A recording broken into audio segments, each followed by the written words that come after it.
dog was protected, but it just. Right, and it's like, she shouldn't have stepped on the property. Wow. You know, it's hearsay there. That can go a lot of different ways. So does it make a difference if you do have a dangerous dog and you have like a beware of dogs sign, like if somebody trusts, like your dog is in your yard and they trespass, like? No, So either way, if you that have stuff a don't hold dangerous up in dog. court if that's what you're asking. Really? No. So I mean, you can have a pit bull and you can have a sign up saying, beware of my pit bull, it But might so bite if you. somebody comes into my yard and they see the dog, it's a pit bull, I have a sign, or no sign, screw the sign, but they come into my yard, my dog bites them.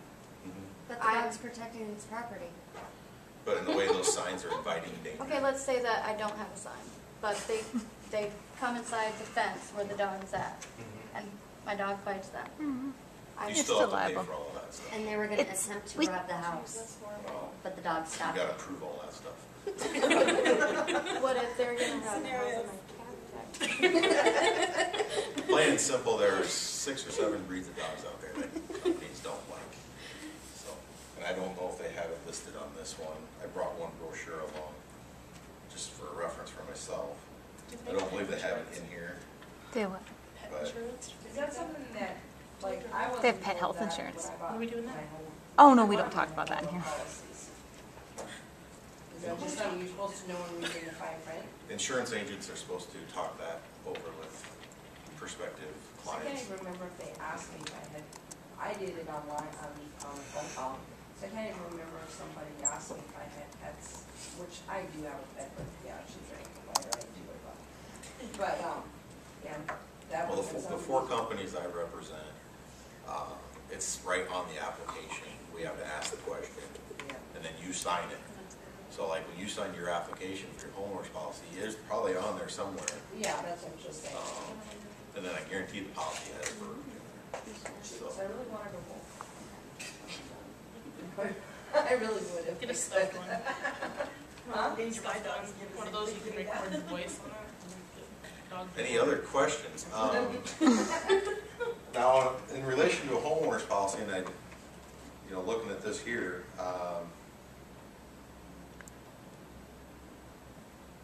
there's also condominium coverage, so if you lived in a condominium.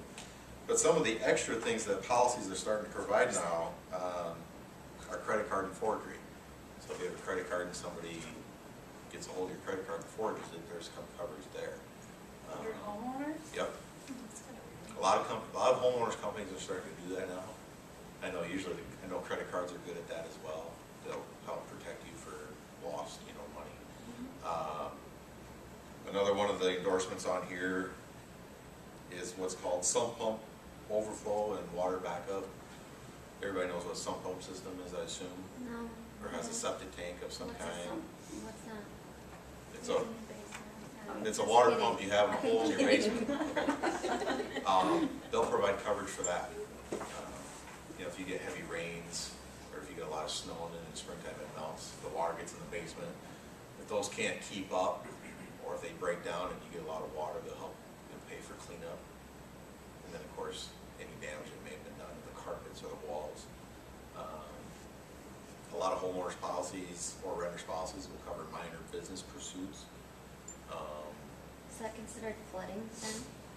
Flooding is not covered under that endorsement, no. Did you do the homework? If your basement gets wet and your sump pump's working, it won't cover it either, right? It can. But I thought that was considered flooding. My sump pump would have not worked in order for it. No. Isn't flooding when a river goes over the banks? Yeah, it's a totally different policy. That's all government related. Get back to your question about the sump pump working, but there's still water in there. We had a spring here 2 years ago. 4 years ago, I think it was. Maybe it was 3. I have a sump pump in my basement, and it just couldn't keep Our up. backyard was flooded. Yeah. I was thinking only 2 years ago. My sump pump just plain couldn't keep up. It ran constantly, and I still had 2 inches of water in my basement. It never shut off. But it was still covered that because it just can't keep up. So yes, there is coverage. So even though your sump pump is working, it just can't, maybe it can't keep, maybe the water's coming in faster than it can kick it out. So, yep. And then the electricity went out, so we had to do it by hand to make sure the water moved in. Yeah, we had a lot of that, because there was a lot of water that year. I think that was over 4th of July, if I remember. Yeah, we lived over by Jason Hole, that whole, it looked like a lake in their backyard. Yep, I live over Somebody asked about flooding. Flooding is a totally different policy. I'm not licensed to sell flood insurance because it's government regulated. You have to take 4 hours of training every year, and the government provides the training. So that's a totally different policy. Yeah, that's probably been hit pretty bad in Um, the last couple of years. And with flooding, they regulate every premium coverage, when it's covered, when it's not, et cetera. So, Yeah, I'm originally from North Dakota, there when mine got flooded, and it was a man-made flood. So, yeah, some friends of mine have been affected by that. Yep.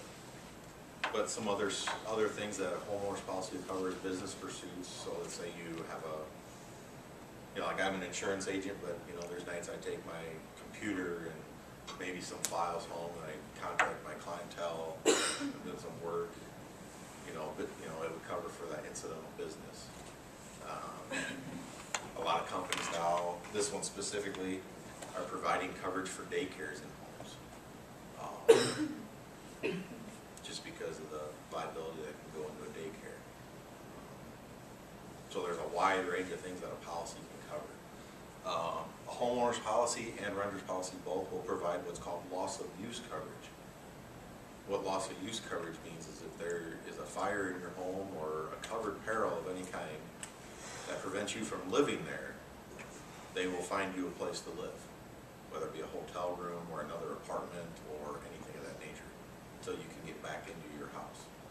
You always hear people that have to have Red Cross come help them out. Red Cross is going to do that regardless of whether you have a home policy or not. But the company will there help pay for your hotel room and things of that nature, so that you have a place to stay. How far out the radius, like Plankton get hit by that, Mhm. mentioned that hit, like, and I know it's kind of how far out, like, is affected from an affected area like that? How What do you far mean? is like Mitchell's homeowner's insurance probably went up because of the hail and the flood, or hail and dam. Mhm. How far out, like, did it affect Mount Vernon's rates, Mount Plains rates, or just the limits of Mitchell? A lot of the industry now with insurance is strictly on the homeowner. They don't raise. Some companies still have rate increases based off what took place, like our hailstorm. A lot of insurance companies are also going to say, okay, client A had a house fire in the kitchen, and client B hasn't had anything for 3 years. They're only going to do a rate adjustment based off the person with the claims. They're not going to raise client B's policy rates just because of somebody else's issues. Whereas with a wide range storm like this, it will affect everybody in some degree. I think 90% of all of the property in Mitchell had some form of hail damage. And when I had my roof, I had my siding and 2 windows. Who would have thought? So, I used our grill twice before I realized that the little thing. especially at 8:30 in the morning. So. So is that what happened to you then? Were you talking, you just went up like